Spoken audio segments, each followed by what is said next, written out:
نستعينه ونستغفره ونؤمن به ونتوكل عليه ونعوذ بالله من شرور أنفسنا ومن سيئات أعمالنا من يهده الله فلا مضل له ومن يضلله فلا هادي له ونشهد أن لا إله إلا الله وحده لا شريك له ونشهد أن سيدنا وحبيبنا وشفيعنا وسندنا ورحمتنا ومولانا محمدا عبده ورسوله. أما بعد فأعوذ بالله من الشيطان الرجيم. بسم الله الرحمن الرحيم. وقضينا إلى بني إسرائيل في الكتاب لتفسدن في الأرض مرتين ولتعلن علوا كبيرا. بني اسرائیل متعلق میں خبر شروع کړې وه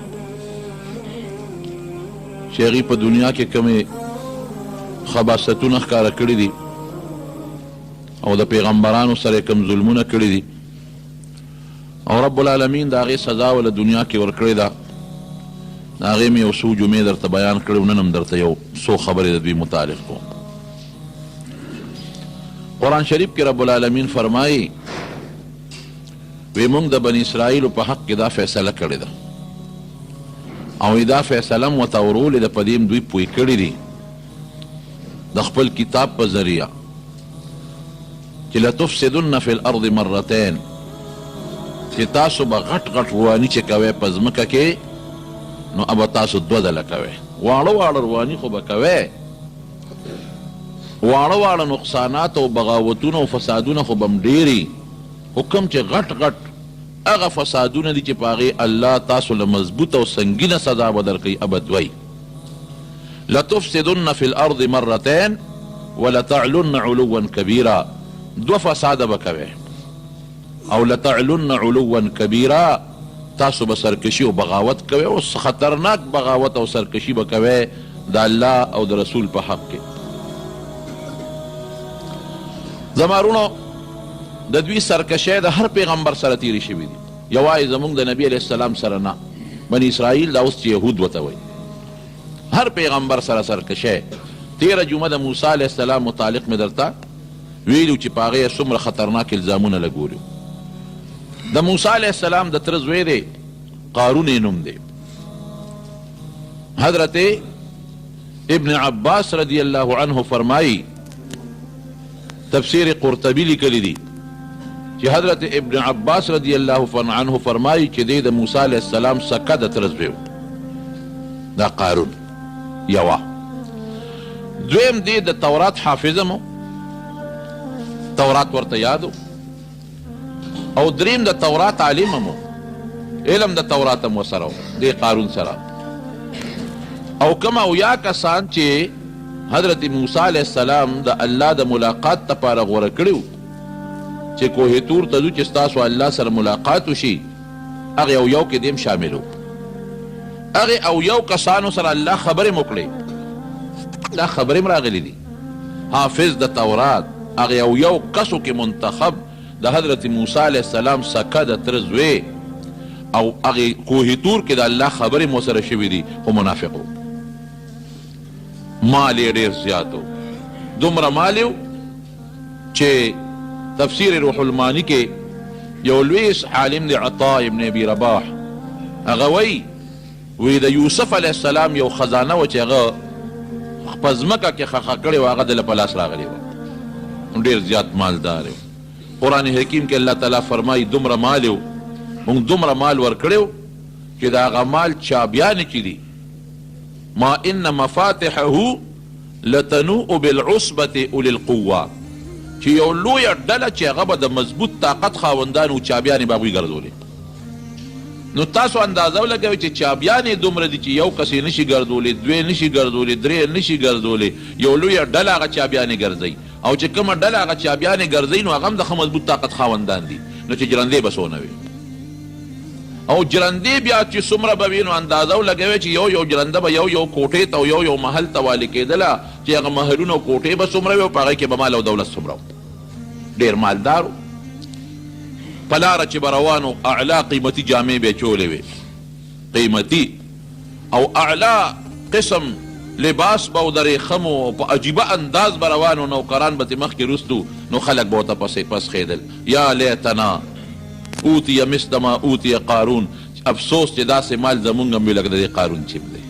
نیکانو خلکو به وي مه پس خېږئ ورته، مه پس خېږئ، دا د دنیا مال او دولت دی. قارون یې په غرور کې اچولی دی مال او دولت. دې مال او دولت د قارون ته ګورې پام کوئ چې ونه پس خېږئ. حضرت موسی علیه السلام ورته نصیحت شروع کړ، وی ګوره دا مال الله درکړی دی، یو وخت به دنه الله والي، او په تش کفن کې په سپینه جامه کې به ګورې الله لځې. دا چې څومره دولت در سره دی دا د نه ټول په دنیا کې پاتې دی. په دې دولت نشه مه کوه، په دې غرور مه کوه. یو سپین کفن کې به د دنیا نه ځې او صرف 2 څادرې به ځان سره وړې، بل شی وړې نه شي. دا مال الله درکړی دی. د موسی علیه السلام مخکې خو به یې غږ نه کو، خو خلکو ته به یې څه وې الله را کړی دی، دا ما په دې مټو ګټلی دی. قرآن شریف کې الله فرمایي ما ګټلی دی. اوس هم بعضې خلک چې ورته الله رسول ور مخکې کې نشه پې دونه غاویری او دونه غالب چې هغه وي نه مړه دا ما ګټلی دی، دا ما محنت کړی دی. ای د محنت بچیا، دا لاس چا در کړی دی، دا عقل او دماغ چا در کړی دی، دا روغ وجود او دا ښکلې سترګې چا در کړی دي، او دا خشته وجود او دا بچی چا در کړي د خدای نه ویریږه. کې راونی وي قسم دې که د ټوپک خلاص کی، کې راونی وي قسم دې که د بچی خلاص کی، کې راونی وي قسم دې که خاندان دې خلاص کی.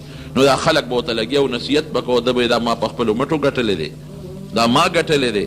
او کبر به کو، غرور به کو، ځان پسې به خپې راښکلې، ځان پسې به سپلی راښکلې، او مسلمان یې د نظر نه څه نه راته. وی راشه یاره داسې کومه، دا موسی علیه السلام خو لګیا دی ما ته نصیحت کوي او ما بدناموي په خلکو چې دی صدقه او خیرات نه کوي. ودرېږه چې دی یو پوټۍ لګوندې رچکه، نو یو ښځې له پیسې ورکړې او هغه دې ته جوړه کړه چې موسی علیه السلام کله تقریر کوي او تقریر لپاسي نو ته به په الزام ولګې. نو چې په پیغمبر الزام ولګېد خو برباد شو. چې کوم سړی نیکي خلکو له دعوت ورکوي او په هغه دې د بدو الزام ولګو خو تباه کړه، د هغه خبره خو بیا څوک نه مني، بیا خلک وایي ښه کیسه ویسه. چې کوم سړی بل له دعوت ورکوي داعي دی او خپله جامه پاکه ساتي، جامه کې چې لږ خیرنوالی هم دی نو خلک پې بیا اعتماد نه کوي، خلک وایي مړه ویسه ته کیسه دا چې سوی دا ټول گپ شپ کې او دروغ وی. نو موسی علیه السلام یې رچکاو، نو دې ښځې ولمسولو پیسې وله ورکړې. نو موسی علیه السلام یو ځل بني اسرائیلو کې ولاړ دی او تقریر کوي. دا ښځه پاسېده، بیا کېناسته، بیا پاسېده، بیا کېناسته، بیا پاسېده، بیا کېناسته. بس حضرت موسی علیه السلام پیش شو. چا پکې اواز هم ورکړه شیطانانو څه لپاسې وایه که نه څه چې دا خبره وکړي. الله اوس هغه خوله بندوله او د موسی علیه السلام روب پرې راته. بس چې خبره یې د خولې نه شروع کړه موسی علیه السلام ورته ویې ښه چپ صبر وکړه. لاړ او 2 رکعاته نفل وکړه حضرت موسی علیه السلام، الله ته توجه ورکړه. او چې 2 رکعاته نفل یې وکړل او بیا راغی دې مجلس ته او د الله نه یې سوال وکړه، وایي پروردګاره که زه په حق یم اوس زما مدد وکړې. چې ودرېد هغه ښځې ته یې ویې ای ښځې پاسه ودرېږه ودرېده، وایي ستا دې په هغه ذات قسمي چې دا اسمانونه پیدا کړي دي او دا ځمکې پیدا کړي دي او موت یې پیدا کړي یو، وایه رښتیا خبره کوه. بس ښځه په رپېدو شو چې د الله نوم یې واورېد او بیا د الله د اسمانونو او ځمکو په رپېدو شوه. وی صاحب رښتیا ووایه، وی قارون پیسې را کړي دي چې په الزام په موسی علیه السلام ولګوه، دی به بدنام شي، بې عزته به شي او بدنام به شي، الزام پې ولګوه، هغه راله پیسې را کړي دي. بس حضرت موسی علیه السلام الله ته سوال وکړه، الله ډېر ته تنګ یم، ډېر کبرجن دی او ډېر زیات ظالم دی او زما دا نیکان مسلمانان ټول رټي او ما پسې دا ستا الله ولیدل خدای راوي نیسي. نو الله داسې رونیوه چې سره د کور او سره د خاندان او سره د هغه خپلو ملګرو یې ځمکه وشتولو پکې وردننه کړو. چغې جوړې کړې ما بچ کا ما بچ کا، اے موسی ما معاف کا. الله موسی علیه السلام مکې ته وی راکاږه، نور یې راښ که، بیا چغې وی راکاږه، نور یې راښ که، بیا چغې وی راکاږه نورم. نو په ځمکه کې ورغیب شو. نو نبی علیہ السلام مبارک په یو حدیث کې راځي، هغې خو نوم نه دی اخیستی او غالبا هم دې ته مراد دی چې دقسې یو کبرجن سړی ځمکې راښکلی دی او په دې پونده تاویږي او ورو ورو لاندې ځي، دا د ده دپاره سزا شوه. یو روایت کې مې لیدلی یو خبر کې چې رب العالمین حضرت موسی علیہ السلام ته وفرمایل چې ډېرې چغې درته ووالې، نو تاړو رحم پې ونه کړ. وی الله په ما الزام لګولی که دا تا زما مدد نه وې کړی خو زما جامه خو پلیته شوې وه بیا به مې څه کول. وی څونه فریادونه یې درته وکړل، وی بس فریادونه یې وکړل خو زه ډېر خفه کړې او ډېر یې غوسه کړې. وی قارون ډېر سپیرو چې تا ته یې چغې والې، که ما ته یې دغه وخت کې یو چغه م والې وه نو ممکن ده چې ما پې خپل رحم کړی و. دا د دې ظالم او نور منافقان ورسره ملګري وو، خاندان ورسره ملګري وو. دا د بني اسرائیلو بل ظلم. ځمکې راښکه څه شو، دولت یې څه شو، قوم یې څه شو. قرآن شریف کې الله فرمایي نه قوم بچ که نه دولت بچ که نه مال بچ که، مال او دولت او قوم هر څه سر وخوړه ولاړل برباد شو. دا یو سرکشي. بیا سرکشي شو، په پیغمبرانو به یې نخرې کول، په پیغمبرانو به الزامونه لګول. دوه وخته الله ووال. بیت المقدس هو اصل کې ابراهیم علیه السلام جوړ کړی و، بیت الله هم جوړ کړی و، بیت المقدس هم. بیت الله چې جوړو نو حضرت اسماعیل علیه السلام وسره او بیت المقدس چې جوړو نو حضرت اسحاق علیه السلام وسره. او د ابراهیم علیه السلام نه پس بیا چې بیت المقدس په کوم ناشنا انداز جوړ کړ نو حضرت سلیمان علیه السلام جوړ کړی. دومره بهترین انداز کې جوړ کړ چې په پیریانو دیوانو لګیا د خدمت کوي او د ځمکې نه ورله هیرې او جواهرات او ملغلرې راوباسي، د دریابونو نه وله راوباسي او د سرو زرو نقش و نگارې پکې او که د سرو زرو د سپینو زرو او قیمتي هغه ملغلرې او هیرې یې پکې ځای په ځای ولګولې او خشته خشته ټایرونه بهترین. اوس هم بیت المقدس جومات په 80 جربه کې دا جومات 80 جربو کې. او اوسنی چې کوم جوړ دی اوس خو خیر یهودیانو په قبضه کې اخیستی دی، اوس هم د هغوی په قبضه کې دی. نیم هغوی قبضه کړی ځان یې پکې خپله عبادت خانه جوړه کړې ده او نیم مسلمانانو ته پرېښې دي، مسلمانان پکې عبادت کوي. خو چې کوم نیم مسلمانانو ته پرېښې دي نو چې څوک وخت عبادت ته یې پرېږدي او چې څوک وخت یې نه پرېږدي، او د هغې ظالمانو په قبضه کې دی.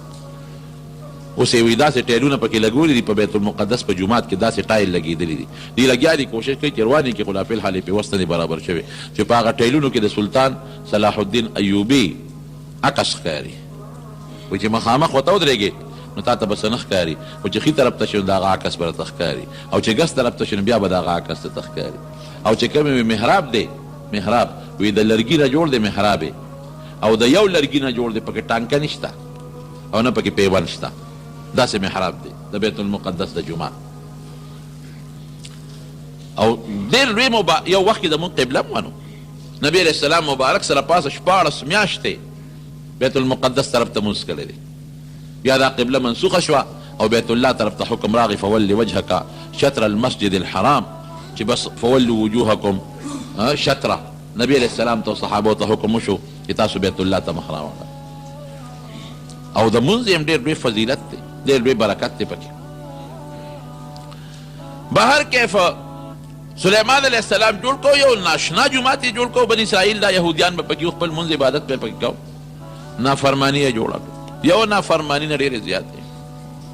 د حضرت داود علیه السلام په زمانه کې دی باندې داود علیه السلام چې پیغمبر او سلیمان علیه السلام نه پس د داود علیه السلام چې د داود علیه السلام په زمانه کې د سلیمان علیه السلام نه مخکې نو هغې کې هم دی نافرمانی کړې وې. پیغمبر موجود دی. یو کلی ایله ورته وایي، د بحر قلزم په غاړه دا کلی آباد و په هغه وخت کې دا ایله، او د مدین او د کوه تور په منځ کې دا کلی د بحر قلزم په غاړه. نو الله تعالی خو ازمایښتونه امتحانات راولي، نو داود علیه السلام په ژبه په دوی دا پابندي ولګوله چې تاسو به د خالي پر ښکار نه کوئ. د دریاب په غاړه اوسېدل نو دوی به دا کبان خوړل، ښکار به نه کوئ.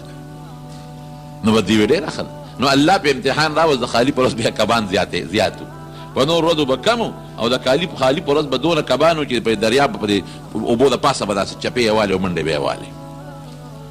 قرآن شریف کې الله فرمایي واسألهم عن القرية التي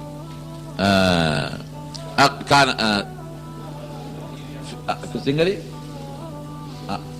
استأتيهم حيطانهم يوم سبتهم شرعا دا کبان به د خالي په ورځ باندې اوچت په د اوبو د پاسه به داسې ښکارېدل ويوم لا يثبتون لا داسې به نو بیا د خالي دروازې نه علاوه نو پابندي پې ولګوله چې کبانو ښکار به نه کوي خالي پر ورځ الله ډېر کړل نو دوی به څه چل کو دا مختلفې ډلې شوې چا داسې چل به وکړو ډنډونه به یې جوړ کړل نو د خالي په ورځ باندې به هغه ورخ وویسته نو کبان خو به ډېرو نو ډنډونو ته به رالل نو چې رابلل نو کبان خو به ترې بیا تلل نو دوی به ورپسې ورخ بند کړ نو د اتوار په ورځ به یې راوویستل هلکه دا ښکار د خالي نه وایي مونږ خو د اتوار په ورځ دا د کبان راوباسو د خالي خو یې نه راوباسو چا به دا چل وکړو چې غټ غټ جالونه به یې راوړل نو د خالي په ورځ به یې په کبانو ور واچول نو کبان به پکې ګیر شو نو د اتوار په ورځ به یې هغه جالونه راوښکل په هغه ورځ به یې نه راوښکل دا هیلې به یې جوړول یو سړي رشوت ته چا نه اخیستی نو ما لکه دا رشوت ته واغېسته دا ګناه ده دا مه کوه نبي علیه السلام فرمایي الراشي والمرتشي کلاهما فی النار رشوت ورکوونکی اخیستونکي دواړه به اور کې پراتي سوځي به پکې دا رشوت یې ولې واغېست وی نه وی ما خو ته رشوت نه اخیستې خو دا خو یې په خپله راکړه وی صدقه یې راکړه مې صدقه په تا کېږي دا خو دونه غټ موټر دی چې دا 15 لاکو موټر کې ګرځي او د 50 لاکو بنګله کې اوسېږي نو صدقه په تا کېږي موږ جومات ته صدقه نه وړو تاله درکوي هغه غریب ته پته ده چې که دا صدقه نوم د صدقې دی وله ورکو که دا شی وله نه ورکو نو بیا راله کار نه کوي او په خپله څوک چاله نه ورکوي خو هغه ته پته ده که وله ور نه کړم نو بیا راله کار نه کوي نو خلک وله دا مطلقې هیلې بانې خلک د حرامو له جوړوي په هیلو بانو باندې ګورې حرام رونو نه حلالېږي نو حضرت داود نو قوم یې څلور ډلې شو یو ډلې به همدغه د خالي پر ورځ ښکار کوو دویمې ډلې منې کول وي مه کوې درېیمه ډله داسې وه چې هغه چپ چاپ ووایي موږ د دوی په قبرونو کې خو نه اوسېږو نه به دوی به زمونږ قبرونو له ځي دوی پیشه او کار یې پیشه څلورمه ډله داسې وه چې هغې یو څو ورځې منې کړل خو چې منې نه شو نو هغې یې ملګري شو نو چې دا کم پکې د داود علیه السلام دا نیکان ملګري وو چې هغې یې منې کول نو داود علیه السلام ورته سم شی کوي د خدای عذاب در باندې راځي نو دوی ورته وایي چې داسې کار چې موږ دوی سره کړي ولس پیلو دې درې واړو ډلو سره چې دا څوک ښکار کوي دوی سره او چې دا څوک وایي چې مونږ خو نه کوو دوی یې کوي او دوی نه منې کوي د ګناه نه او چې دا کم کسان دوه درې ورځې منې کړل خو من نه شو ورسره ملګري شو دا درې واړو سره زمونږ بایکاټ دی نو د خپل کلي په منځ کې ورته یو مضبوط دیوال و بس تاسو دغه زمونږ ده هغې ویې ځای تاسو قبرونه ځان تاسو پیښې خپل کار هم پیښې دا خو مونږ د خالي پر ورځ کار نه کوو د اتوار یې راوباسو قرآن شریف کې الله تعالی فرمایي داود علیه السلام خیر یې ورته وکړه زما خبره نه منې خدای هم هلاک کا نو دا چې کم نیکان خلک و دیوال نه پورې غاړه دی چې سار را پاسېدل نو د هغې طرف نه شور نه راته هلکان نن خو شور نشته څه چل دی چې د دیوال نه سرونه ورتاکل ویې کتل نو هغې کې چې کم ځوانان و د هغې نه خدای بیزوګان جوړ کړي او چې کم بوډاګانو نو خدای پاک د خنزیران جوړ کړي شکلونه یې د بیزوګانو د خنزیرانو او نور پوهېدل عقلونو شعور یې و ځکه سترګو باندې جړل او اوښکې پرې روانې وې شعور یې خپلو خو بیزوګان خنزیران ته جوړ شو 3 ورځې جمدي و 3 ورځې پورې خدای پاک جمدي وساتل او 3 ورځې پس خدای پاک ټول مردار کړل یو څو سزا ولا خدای ورکوله او په هغې به هم نه پوهېدل حضرت زکریا علیه السلام سره څونه ظلم کړی سره یې حیران شي سپینګیري او پیغمبر د الله پیغمبر او سپینګیري پیغمبر او دوی ته به نصیحت کو نصیحت به کو نو په هغې الزامونه به لګو تاکې دا چل دی او تاکې دا چل قسم قسم الزامونه الګیا دي ورته بار بار نصیحت کوي الزامونه اخر کې خوند یې ونه کو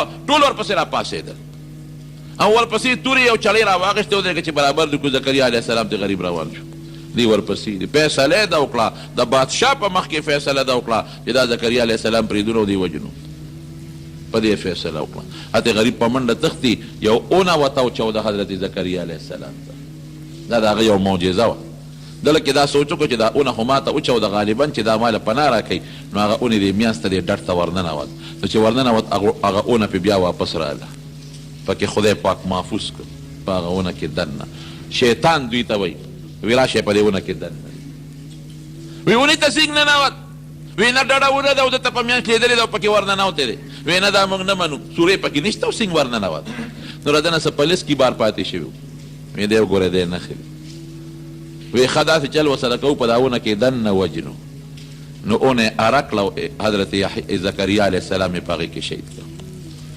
دومره ظالمان خلک دومره ظلمونه اوس څومره دا ظالمان په دې مسلمانانو ظلمونه کوي او د امریکې په ډاډ یې کوي. ګورئ د دې څه خپل طاقت اوس هم نشته دی، دا ټول د امریکې په ډاډ کوي. وسله او ایټم بمونه او میزایلې دا ټول ول امریکا ورکوي او په دغه ځای کې بدماشان کینولي دي چې شابه د عرب ټول تنګ کې. او عجیبه دا ده چې اقوام متحده خو نن د امریکې په لاس، هغوی وایي چې اسرائیلو ته اجازت دی، هم د میزایل اجازت دی، هم د ایټم بم اجازت دی، هم د توپ او د ټینک اجازت دی، او چې نور کوم مسلمانان د فلسطین نو هغوی ته د دې وسلې اجازت نشته، تاسو سره به وسله نه.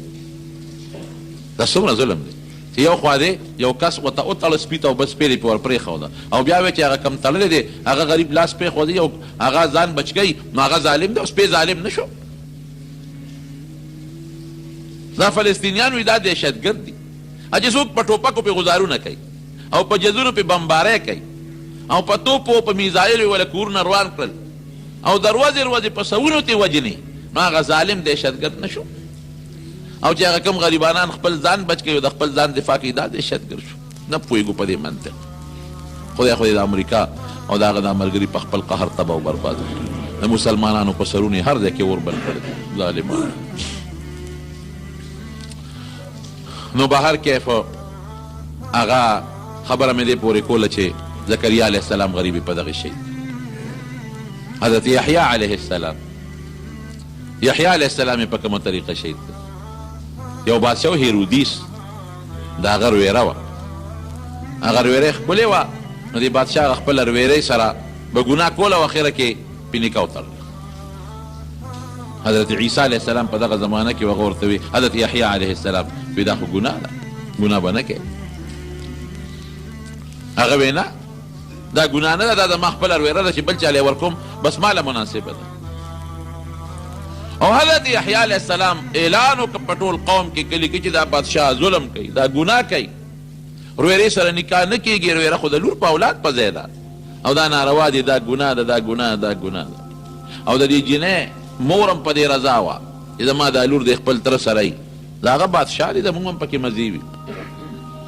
یو ځل دې مور دې لور ته وویې وایي چې ته دې تره له وردې نه ځان ښه ډولې کا، ډول سینګار وکړه، جینۍ ډولۍ هم وه او شراب وله ورکه، او چې کله یې دا تره دا بادشاه د شرابو په نشه کې شي نو ورته ووایه چې زه به هله تا سره ګناه کوم چې دا یحیی علیه السلام حلال کړي، چې دې دې نه حلال کړي. او دا مشورې وله خلکو هم ورکړې چې دې د مخې نه خوا کې بیا به مزادي، دا خو دې وایي چې دا ګناه ده چې دې مړ شي بس بیا چې کومه ګناه خوښوي هغه به کوئ.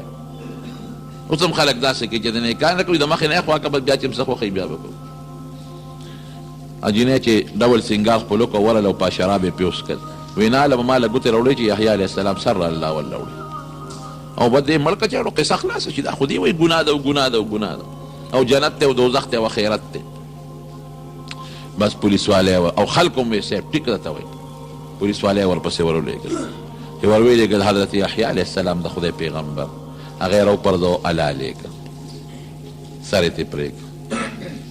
زموږ حضرت شیخ صاحب به فرمایل وایي ده چې لاړم د فلسطین علاقې ته، بیت المقدس سره خوا کې یو غر و په هغې کې یو غار و بند و او په هغې د پاسه یو تخته لګېدلې وه او په هغه تخته د پاسه یې لیکلي چې هذا رأس یحیی ابن زکریا علیه السلام، چې دلته کې د یحیی د زکریا علیه السلام د زوی د یحیی سر پروت دی.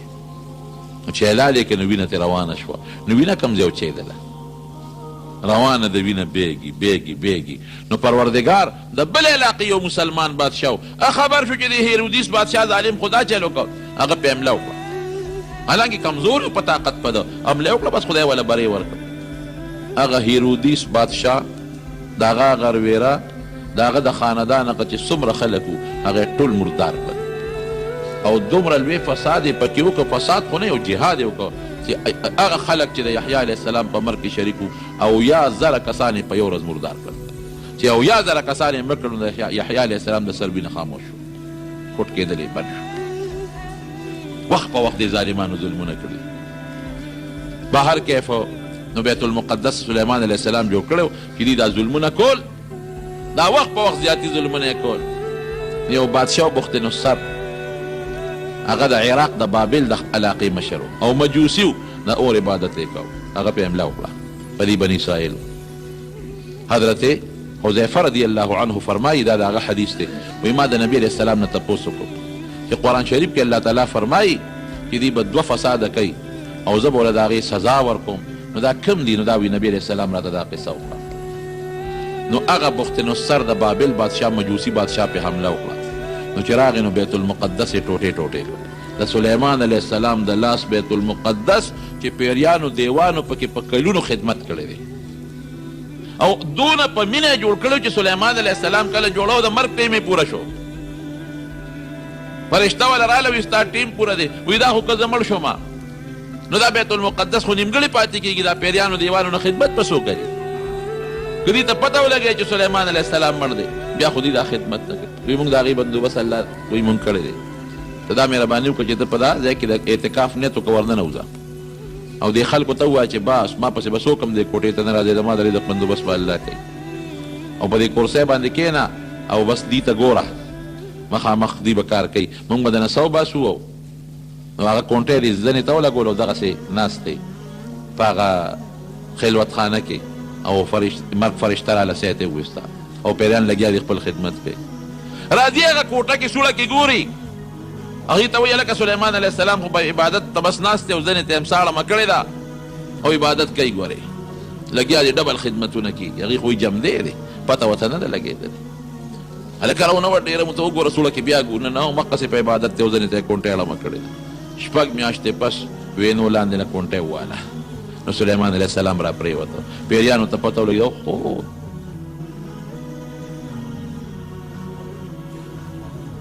نو هغه پکې مړه کړل د بني اسرائیلو او ښځې یې ترې بوتلې او ماشومان یې هم ترې بوتلل او بوډاګان یې هم له مړه کړل او څه خدمت له بوتلل غلامان یې کړل او صاحب هغه چې څومره هیرې جواهرات او لالونه وو په هغه جومات کې سره زرو سپین زرو هغه یې ترېنه یوړل. نو معرف القرآن کې مفتی شفیع صاحب رحمت الله علیه لیکلي دي حیران به شي. هغه زمانه کې خو دا ټرکونه او سوزکي او موټرې نه وې. د دې خرو د اوښانو په ریړو کې به یې سامان وړو د اوښانو د اسونو په ریړو کې به یې وړو. نو هغه قیمتي سامان د بیت المقدس سپین جواهرات دی په 1,000,000 ریړو کې یې وړو. دومره سامان و دی ترې غونډ یوړه عراق بابل ته او دی هم ځان سره بوتل. نو ښځې وینځې کړې او ماشومانو باندې به خدمت کو او چې کوم بوډاګانو هغې ته مړه کړل 100 کاله هغې بادشاه دا په خدمت کې ځان سره وساتلي. بخت نصر 200 کاله بادشاهي یې کړې ده 200 کاله. نو بیا به د دوی دې ښځو جړل چې خاوندان هم مړه شو او موږ وینځي شو او ماشومان هم دا د غلامان دي او خدای دا به څه کېږي جړل نو الله جړا قبوله کړه. نو 100 کاله پس 100 کاله کې خو پیړۍ بدلېږي. بیا د فارس یو بادشاه هغه حمله وکړه په بخت نصر باندې. نو بخت نصر یې مړ کړ او د هغه سلطنت یې دړې وړې کړ. نو دا بني اسرائیل یې ذات کړل وی ځه واپس خپل بیت المقدس ته او چې څومره مالونه د نه دروړي د بیت المقدس نه هغه واپس په خرګاړو کې او د اوښانو په ګاړو کې بار کې ځان سره یوسې. نو دوی لاړل چې لاړل نو د دوی چته صبرېده د خپلو غلطونه بیا به هغه غلطۍ کولې او هغه ګناهونه به یې کول. نو دغه زمانه کې حضرت عیسی علیه السلام هم راغلی دی. عیسی علیه السلام له خو الله عجیبه طاقت ورکړی. لا ماشوم او پټینې چې خبرې کړې وي قرآن شریف کې الله تعالی فرمایي د مور نه الله پیدا که بغیر د پلار نه نو لا ماشوم دی چې خبرې کوي. او قرآن شریف کې رب العالمین فرمایي چې په برګي به لاس کې خود برګي مرض نه جوړېږي. لا علاج مرض دی علاج شته خو داسې په اسانه نه جوړېږي. لاس په پکې خود ابه خدای جوړ کړو او چې کم سړی به پستر ګړوندو د په لاس کې خود ابم خدای پاک جوړ کړو. تر دې حد پورې چې مړي ته به قوم باذن الله نو مړي بم خدای پاک جمع دی او خلکو ته به الونه وي فنبأتکم بما تدخرون فی بیوتکم چې کور کې بسود هغې ال به وي چې د کور کې دا شی دی او دا شی دی او دا شی دی. تر دې حده پورې د خوشطبعه خبره ده. ماشوم به مور ته جړل مور به ورته وي نشته. عیسی علیه السلام په لار روان و ماشوم ته یې دلته راشه بچې ولې جاړې وی مور نه شی غواړم او غلا ته وایي چې نشته ورشه المارۍ کې پلانکي ځای کې پروت دی. ماشوم ورغې شی به یې راواغېست هلته هم جګړې جوړې وې وی ته ماشوم ته الونه وې ځای نه ورته ښایي چې خوراک دلته پروت دی او پیسې دلته پرتې دي.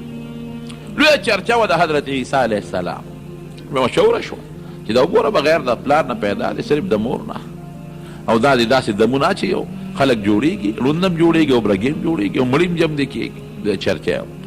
نو د بعضې خلکو سره حسد او عناد پیدا شو. بادشاه ته خبره ورسول دی یهودیانو فیصله وکړه بني اسرائیلو چې عیسی علیه السلام وجنو پرېږدو یې نه.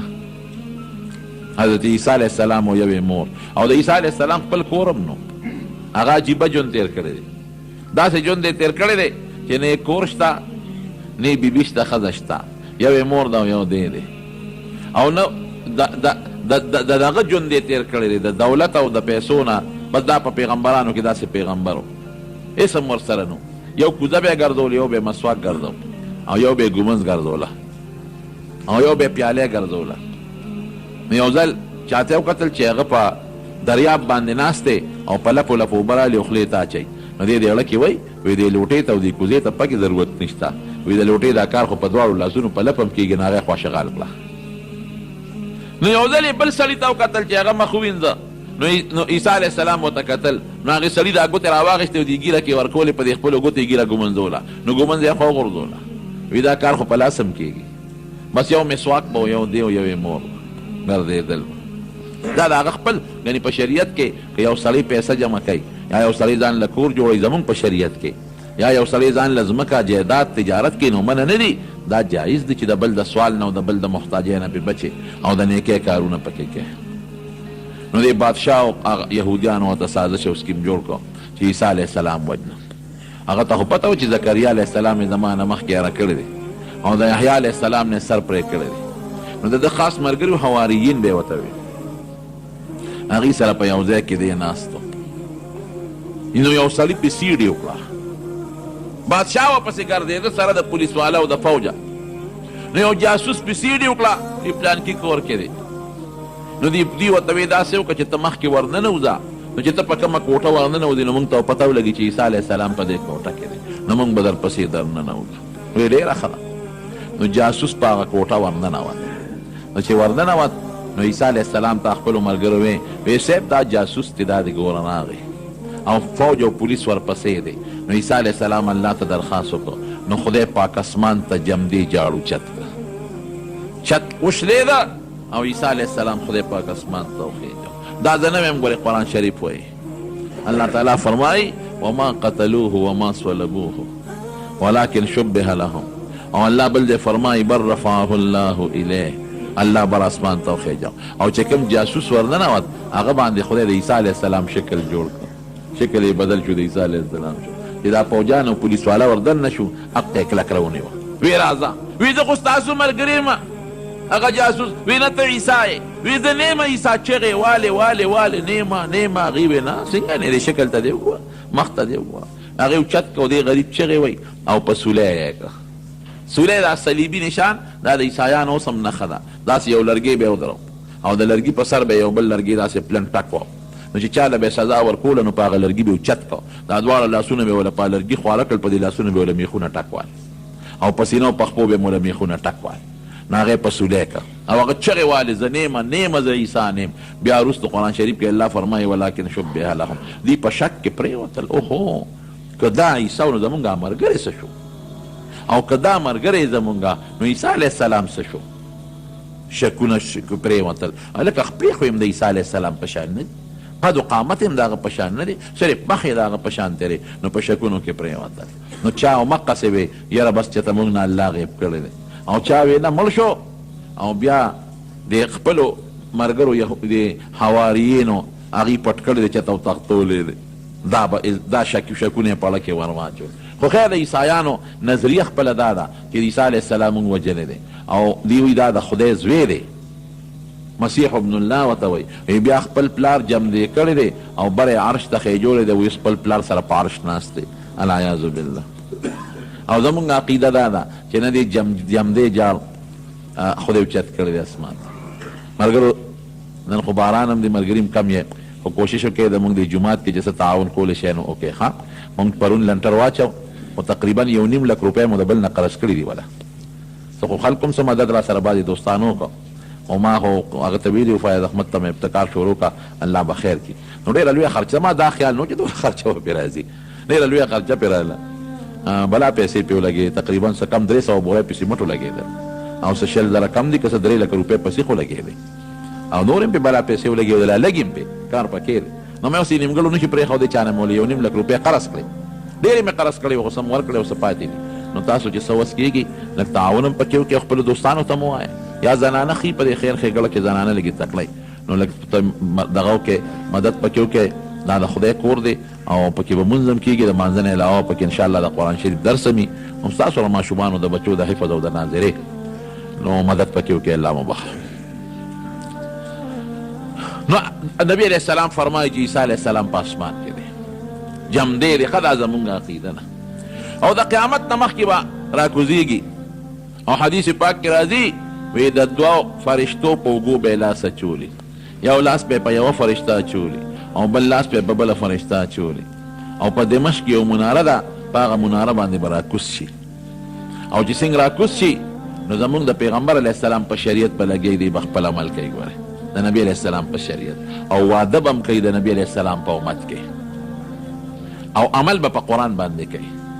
او نبی علیہ السلام فرمایي چې دی راکوزیږي نو بادشاه به ګورې ستاسو خپلې حضرت مهدي علیه السلام دا به یو نیک سړی وي، دی به بادشاهي د هغه په بادشاهۍ کې به راکوزیږي او دجال سره به مقابله کوي، دجال به وجني، او بیا به بادشاهي کوي د عدل او د انصاف او فیصله به زمونږ په شریعت کوي. نو چې بیا وفات شي نو د نبی علیه السلام کومه کوټه مبارکه کې چې حضور پاک مبارک دفن دی او حضرت ابوبکر او حضرت عمر رضی الله عنهما ورسره دفن دي، هغې کې د یو قبر دی خالی دی، هغې کې به دفن کېږي. نو دا د یهودیانو بل سازش او ظلم. نو چې دا ظلمونه کول نو بیا پې خدای پاک د روم یو بادشاه هرقل اپې خدای مسلط کړ، نو هغه راغې حملې پې وکړه په دې یهودیانو بني اسرائیلو، نو دی اریز ماریز کړل، په سوونو زرګونه یې پکې مړه کړل او بیا خپل غلامان کړل او ښځې یې ورله وینځې کړلې. نورونو دا خبره مې دې پورې کوله چې دا شرپسند خلک تېر شوی دی. خدای پکې ډېر زیات پیغمبران، په زرګونو پیغمبران الله په دوی کې رالیږلي دي، او داسې به نه وه. زمونږ نبي علیه السلام مبارک خدای ټولو خلکو ته یو شان پیغمبر و، تر قیامته پورې چې څومره دي ابه هر یو قوم ته خپل خپل پیغمبر، یو قوم ته یو پیغمبر، بل قوم ته بل پیغمبر، بل قوم ته بل پیغمبر، بل ته بل، لیکن په هغې کې به هم نخرې کول، پیغمبران به یې وجل او او د پیغمبرانو خاص ملګري به یې وجل او الله به وله سزاګانې ورکول. کله یې پې تندرونه را خلاص کړي دي او کله یې په زلزلو تباه کړي دي او کله په ځمکه وردننه کړي. دا د عبرت واقعي حضور پاک مبارک او په قرآن شریف کې رب العالمین ذکر کړي زموږ ستاسو د عبرت لپاره. او بار بار بني اسرائیلو ته هم وایي چې تاسو مشرانو ظلمونه کړي دي، باس اوس توبه وباسئ مسلمانان شئ. او موږ ته هم وایي چې د هغوی د نخرو په شان نخرې مه کوئ، د هغوی د کبرونو په شان کبر مه کوئ، او د هغوی د ګناهونو په شان ګناهونه مه کوئ. او پیغمبران خو نشته، او د پیغمبرانو خلیفګان او نایبان شته چې هغه عالمان دي. پیغمبر چې کم کار کوه هغه نن سبا پیغمبر دین رسه امت ته، او خلکو ته یې منځونه ښول او خلکو ته یې د نیکۍ دعوتونه ورکول او د خلکو یې د ګناه نه نفرت پیدا کو او د دین خبرې ورته بیانولې. دا نن سبا عالمان کوي. نو د عالمانو پسې ټوقې ټقالې ملنډې سپکې دا به نه وی تا ته خپل دین ښایي. او که دې وکړل څنګه چې الله بني اسرائیلو له په مختلف وختونو کې سزاګانې ورکړي دي، دقسې سزا به تاسو له هم درکړي. نو خدای دې مونږه د هغوی د هغه نقش قلم، د هغه سپیرو، د هغوی د هغه سپیرو توبونو نه په امن و امان کې وساتي. او الله دې د دنیا او د آخر خیر او برکت نصیب کړي، او خدای دې د دنیا او د آخر د شرونو نه په حفاظت کې وساتي. دا د اخلاص نه دعا وکړئ د باران دپاره. باران خو ډېر ښه دی، ډېر ښکلي باران دی د رحم، ځکه دې ورځو کې دغه ته هم ضرورت دی، غنمو ته هم ضرورت دی، فصلونو ته هم ضرورت دی، سوکړه ده، او خصوصا د غرونو علاقو کې چې کوم دشتې دي هغوی ته د باران ضرورت دی. خو دا دعا وکړئ چې خدای پاک د رحم باران کړي او خدای پاک هم د قهر او د غضب د باران نه وساتي. او زمونږ د جومات ته هم دعا وکړئ چې دا کم کار پکې پاتې دی دا د اخلاص دعا وکړئ چې خدای پاک یې په خیر تکمیل ته ورسوي. او الله د منځګزارو د عبادت لپاره، د دې محلې د کندي د خلکو د ماشومانو د عبادت لپاره او د بهر راتلونکو میلمنو د عبادت لپاره یو لوی مرکز ثابت کړي. او خدای پاک د قرآن شریف او د دین د مدرسې او د قرآن یو لویه مدرسه وګرځولې کړي. او چې چا پکې د مال او د بدن اخلاص کړی دی، مدد یې کړی دی، خدای هغوی نه د هغوی اجرونه په دواړه جهانه ورکړي. چا چې هر قسمه تعاون دی جومات کې موږ سره وکړو نو خدای ته ولې د هغوی بدل په دواړه جهانه ورکړي. او الله نور هم د مسلمانانو زړونه مایل کړي چې دا باقي کم کار پاتې دا پکې خدای پاک په خیر تکمیل ته ورسوي. بیمارانو ته دعا وکړئ چې الله مریضانو له شفا ورکړي. زموږ یو دوست دی بچی بیمار دی، هغه ته هم دعا وکړئ چې خدای پاک ولې روغ صحت ورکړي.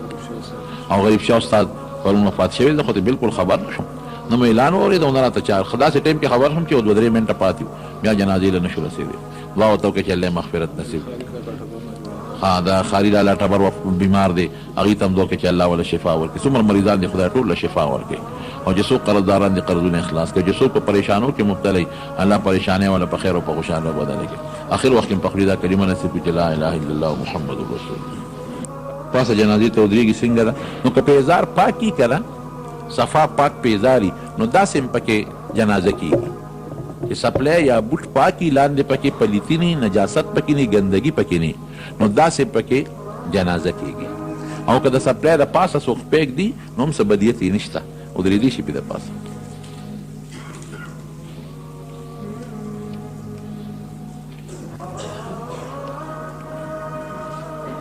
یو کس کور کې خپل جومات او د خپل کورنۍ خلکو پکې مونځ کو، اوس هغه کور میانځ کې هغه کوټه راغله، هغه کوټه دوی خپل استعمال کې راوستی شي که نه، دوی بل ځای کې جومات جوړ کړی هم دی، لوډسپیکر امام وغیره هم پکې دی. چې دا خپل کور کې کم جومات جوړ کړی دی، جومات دوه قسمه یو دی چې هسې پکې مونځ کوي د ضرورت دپاره، دا جومات نی لکه خپل کور کې یا خپل بیټک کې جمع کوي یا د مونځ پکې کوي، دې ته جومات نه ویل کېږي، دا عارضي د مانځه ځای وي نو دا روانولی شي په دې کې بل کار هم کولی شي. یو دی چې وقف کړي وي جومات ته چې دا موږ جومات ته وقف کړو او دې کې به صرف مونځ کېږي او نور پکې څه نه کېږي نو هغه د جومات نه بغیر بیا په بل استعمال نشي راوستی. یو صحابي دی حضرت حذیفه رضی الله عنه د یو بادشاه دربار ته حاضر شو، ډېر لوی نوابان او لوی خلک پکې ناست دي، دې ډوډۍ خوري، نوړی ته په ځمکه پرېوته.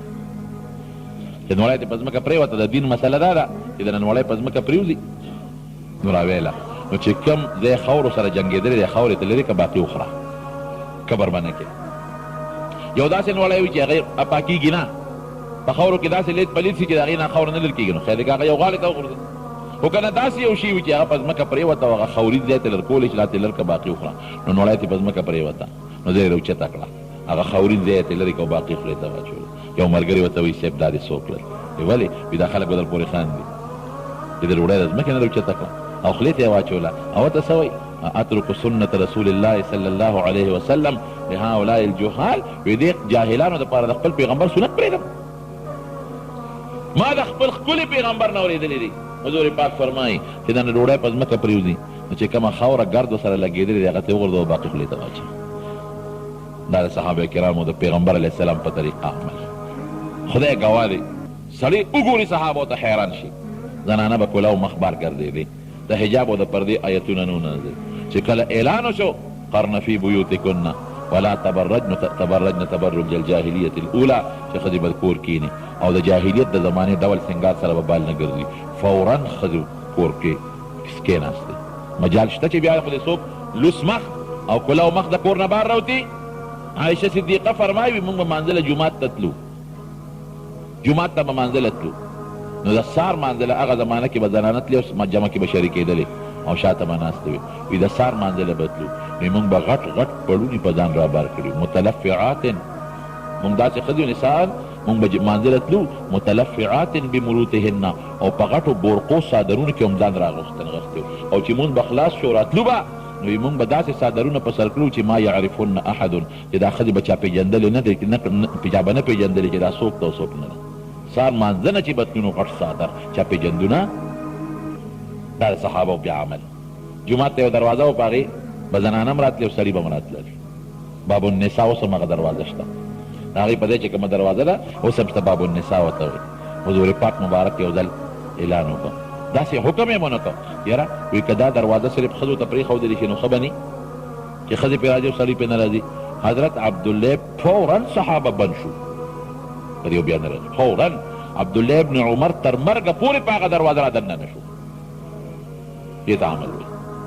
خو چې د خولې مبارکې نه به خبره وتله صاحب روجه ده، بس روجه وایي د رمضان 10 روجې دي فورا عمل، مونځ دی فورا عمل، په روجه کې جي د شپې نفل کوي فورا عمل، د شپې به راوتل جومات به د خلکو نه ډک دی وړو دا وړه بلکې چپه دا وړو دوی چغې وشمه وایي دا چې دا پرکې را واړه چغې وایي فورا به عمل. د عمل نقشې وي هغې زمارونو.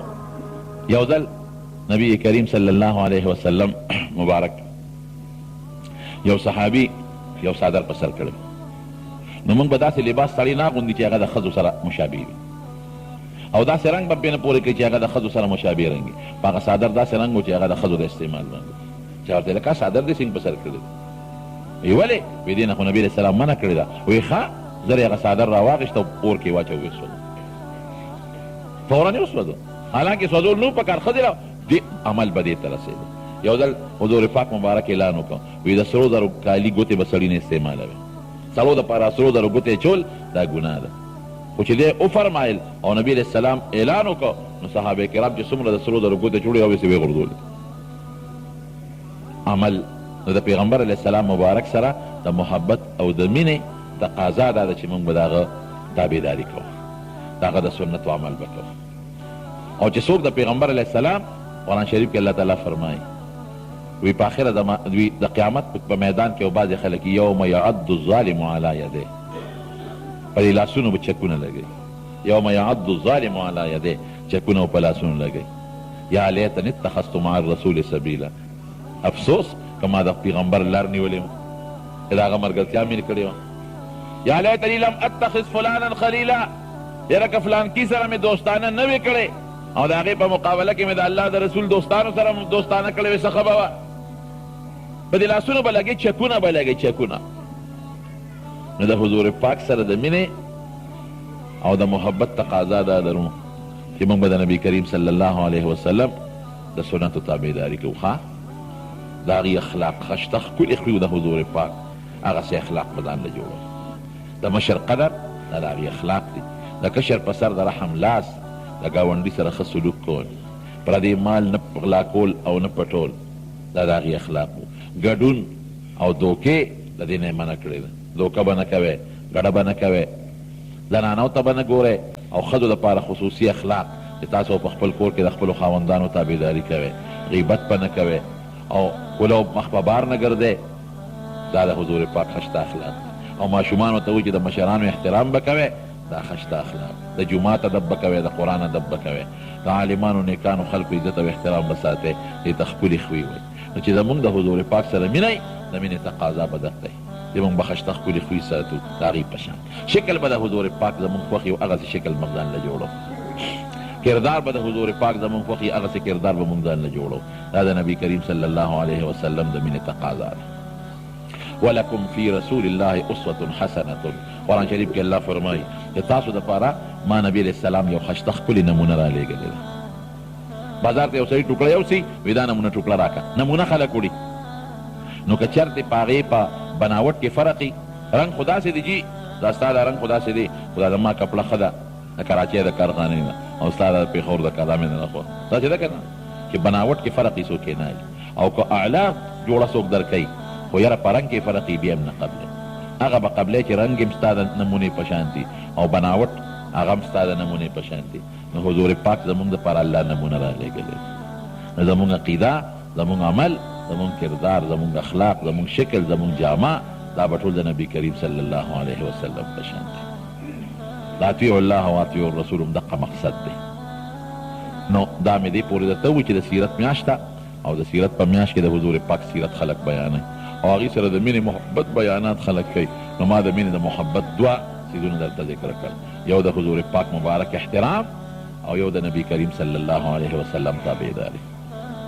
د نبی علیه السلام مبارک په زمانه کې یو منافق او یو یهودي و.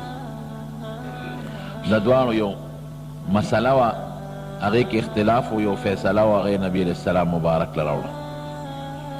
دا یهودي په حق او دا منافق په ناجیزه و. نو نبی علیه السلام هغې حق ته وکتله او د هغه یهودي په حق کې فیصله وکړه.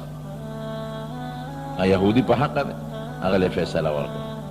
او منافق غصه شو، خطا دله فیصله ورکړه، ما له دې فیصله را نه کړه. منافق د خولې مسلمان او پړه کې کافري. نو دوی یهودي ته وایي راځه دا فیصله مې نه ده خوښه. هلکه دا خو ستاسو پیغمبر وکړه، هغه خو په ظاهر کې ګمان کوو چې دا مسلمان دی. وی نه دا فیصله مې نه ده خوښه، راځه په حضرت عمر دا فیصله کوو. مطلب یې دا و چې حضرت عمر به زما ظاهري مسلمانۍ ته وګوري، نو زما په حق کې به فیصلې وکړي، زما مرسته به وکړي. چې لاړل حضرت عمر فاروق رضی الله عنه له وی منافق ورته وی دا یهودي دی او زه مسلمان یم، مونږ راغلي یو په تا یو فیصله کوو، زما ورته فیصله وکړه. وی ډېره ښه ده. یهودي ورته وایي صاحب وی د مور د په منځ کې اوس نبي علیه السلام فیصله وکړه خو د هغه ونه منله تا لی راوستم ټیک ته ته راله وکړه. حضرت عمر وی ډېره ښه ده زه به درته وکړم ورېږې کور ته ځم راوځم. کور ته لاړ توره باندې برجي وواله او څپی کړه او چې بار راووت اوچته یې کړه او منافق نه سر ووخویت یې وغورځوم. وی چې څوک د حضور پاک د فیصلې نه پس ماله فیصله راوړي د هغه به دقسې فیصله کوم چې دا دله مې وکړه. اوس دې ذوالقندر ته ورسوم. دا هغه منافق رشته داران لاړل نبي علیه السلام ته استغاثه وکړه درخواست وکړه صاحب عمر زمونږ سړی وجلی. حضور پاک حضرت عمر فاروق راوغوښت وی ولې دې عمره وجه زورنه به دې ورکړې وه او خبرې به دې ورته کړې وې د شریعت په مسله به دې پوه کړی و نو تا په توره سر دې و او مړ دې که دا دې څه وکړل او ورته څه وایي صاحب وی ډېر مې ښه کړي د خدای او د رسول د فیصلې نه ستاسو د فیصلې نه پس چې ما له څوک هم فیصله راوړي دقسې به ورسره کوم. زما ضمیر دا برداشت نشي کولی چې یو سړی دې پته ایمان راوړي او بیا دې ستا فیصله نه مني. یو سړی دې تا پیغمبر مني او تا ته د انصافدار نه وایي. د پیغمبر علیه السلام فیصلې خو د انصاف دي نو چې تا ته یو سړی په تا فیصله نه کوي خو ته ورته انصافدار نه ښکاري نو دا څنګه مسلمان دی. د ده به هم دقه څټ وه. دې کې جبریل علیه السلام قرآن شریف کې آیت راوړه. دا آیت نازل شو فلا وربک لا یؤمنون هرگز داسې نه کېږي څنګه چې دا منافقین وایي زما دې ستا په رب قسمي الله وایي زما دې ستا په رب قسمي لا یؤمنون حتی یحکموک فیما شجر بینهم چې د دې خلقو منځ کې اختلاف راشي او پتا فیصله وکړي اله به مسلماني او چې د دې په منځ کې اختلاف راشي او پتا فیصله نه کوي او یا ستا د فیصلې نه پس په زړه کې چونو چې راکوي چې دا پیغمبر خو د انصاف فیصله نه کوي نو دا سړی مسلمان نه دی دا کافر دی. د عمر مقصد دا دی چې د عمر څه کړي دي سوچه کار یې کړی. زما ورونو د پیغمبر خبره به منو رسول الله مبارک دا هغه خبره د الله خبره وما ينطق عن الهوا ان هو الا وحی یوحى. دی په شرعي امورو کې د ځانه خبرې نه کوي دی چې څه خبره کوي دا د الله نه طرف نه کوي نو د الله خبره به موږ منو. نو د حضور پاک سره چې دې منئ د هغه تابعداري به کوئ. اطیعوا الله و اطیعوا الرسول یو ځل نه بار بار الله وایي چې د الله تابعداري وکړئ او د الله د پیغمبر تابعداري وکړئ. مینه دې ته وایي او قسم د صحابه د دې نقشې وې نقشې.